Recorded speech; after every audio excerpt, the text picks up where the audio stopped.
So, Councilman Tom Bouchie, we're sitting here at Keys Park about maybe less than 20 or so days before the end of your time at Pineville City Council. Just walk me through what do you reflect most on being a councilman and being a part of Pineville City Council for 24 years? Yeah, I think the first thing that comes to mind is how fast they went. It's amazing. And even how fast just the last 3 months have gone from the time that I made the announcement that I was not going to seek election, and then eventually, having to go ahead and resign early. But it's been a wonderful experience, and I've said before, it's been an honor to be able to serve, the people of Pineville. I think you're looking at one of them. I mean, obviously Keys Park was here before I even came on board, but there have been enhancements to the park that we've been able to make over the years.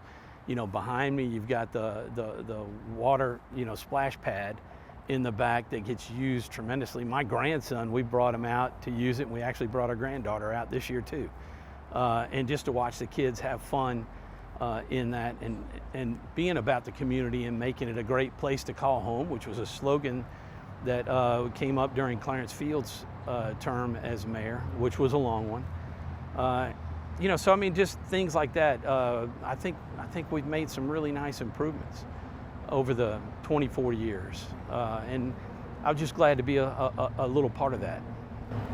So when people look into this role or look at being a part of city government, obviously it's not a one-day decision, right? You got to kind of lead yourself into it. You got to have supports with that. What was that decision for you to get into politics? Like, what was that decision for you to say, hey, this may be something that maybe want to help the community even further with this? Yeah, I kind of, it was a part of my life for a long time. My dad ran for mayor in O'Fallon, Missouri when we were in O'Fallon. He was not successful, but he did. My mom and dad have always volunteered at church, and always been about service to not only the teens as CCD leaders, but also to the community of the church, being lectors and Eucharistic ministers, as we used to call them, extraordinary ministers now in the Catholic faith. And so I grew up watching them give. And then in high school, I was in the student council, from the time I was a freshman all the way up. I made it to Boys State.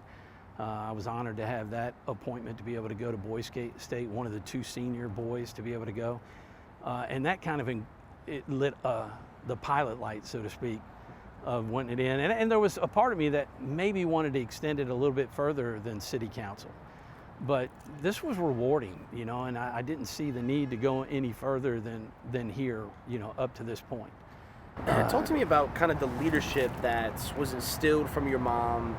When you talk about, being in the church and kind of leading some of those things, what aspects of that kind of grew you into this role and say, leading the community in efforts like that? I think, watching them make a difference in young people's lives. And then also I can go back to student council as well. I mean, I'll just throw in my dad, go back to mom and dad. I'm going back and forth, sorry about that. But my dad was in the National Guard and served, and all my brothers served in the military. I didn't. It was a different time frame when I was 18 years old.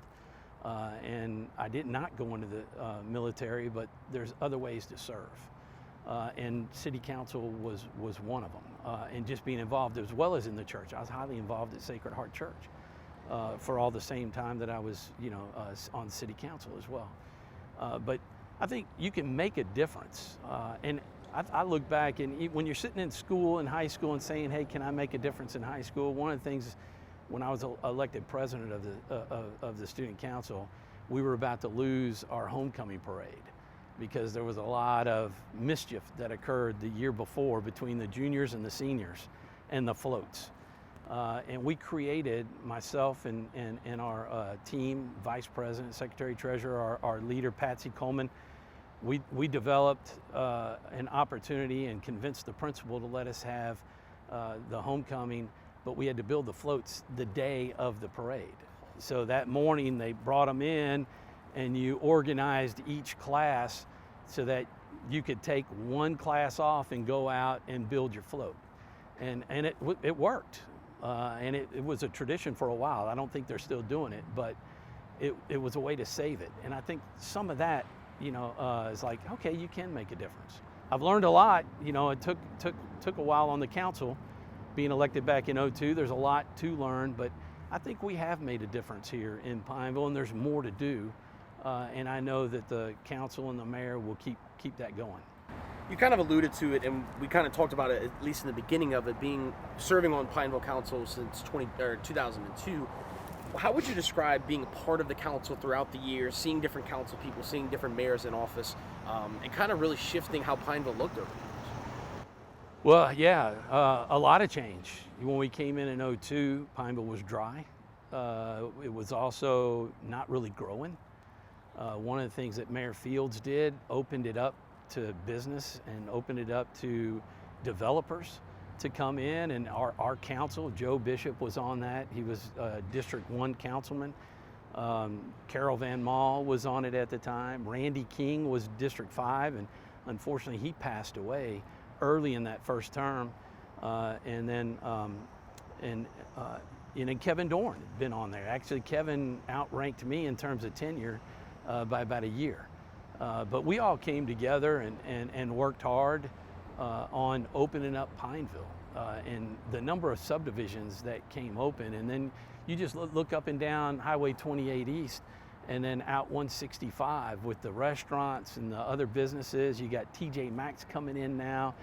We're redeveloping Central State Grounds, which has been, people might think it just happened over the last couple of years when Why Not Stop came, and now Giles, and you got Teddy Ray Price moving his headquarters there, and hopefully we'll have a new nursing home next to it. But that's 20 years in the making. You know, when there was talk about closing Central State Hospital down, you know, there was a development of a committee to kind of look at it like they did with England Air Base. We learned from that, you know, closure and the redevelopment, which was a nationwide success. I mean, it's been the example that other base closure cities have come and looked at over the years. Well, we wanted this to be an example too, and I think we're on the road to making that happen. So just the growth, the number of neighborhoods, new housing starts, apartments, you name it, folks are wanting to move here. And I'm proud to be a part of that. What would you say is the most difficult parts of being on council, being a part of civic government, really having that public servant role? I think the hardest thing, in all honesty, is having to tell somebody no. You know, because you want to help people. You want to grow the city. We have, in the city of Pineville, it's a little bit different. It's not flat. I mean, you driving through here, you can see. I mean, my house is one of the highest levels, and then Evangeline Bank up here is the highest level in Pineville. So we have drainage issues, but there's a lot of natural drain.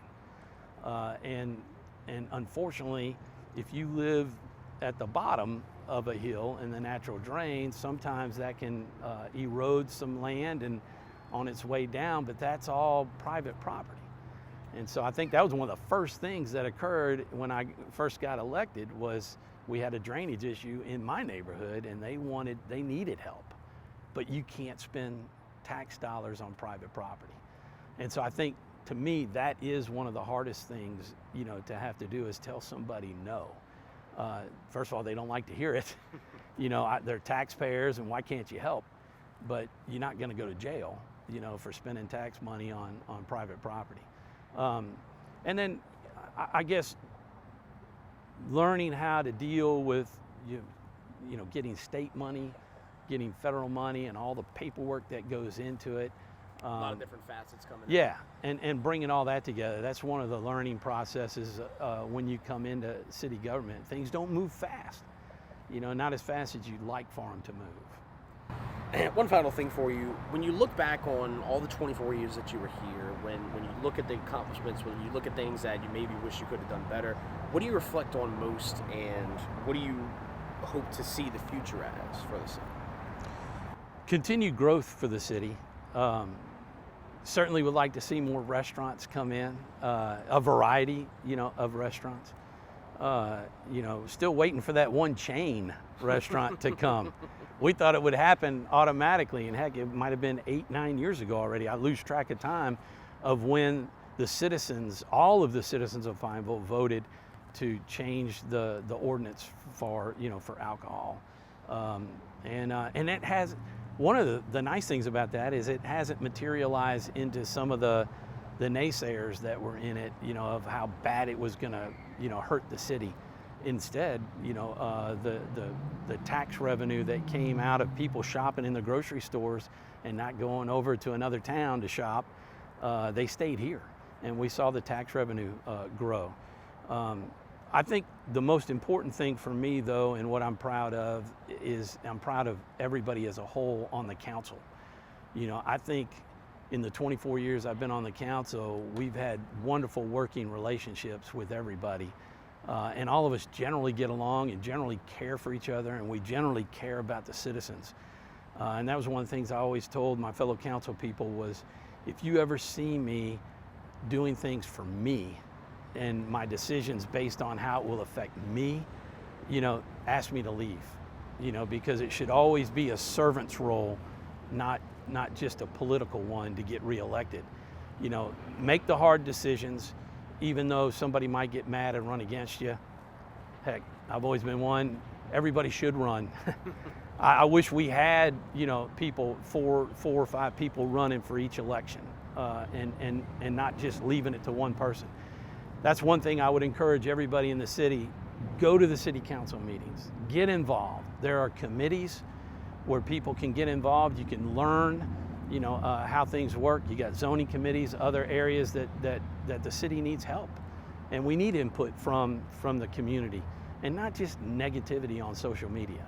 It's easy to do that. Come out, get involved, show up at the meetings. There are times we're in meetings, we have a lot of city employees and the police, and you guys might show up every once in a while, depending on what's on the agenda, and then you might have 5 citizens. Come out, get involved. Councilman Tom Bouchie, thanks so much for your time. Thanks, Colin. Good to see you. Appreciate you.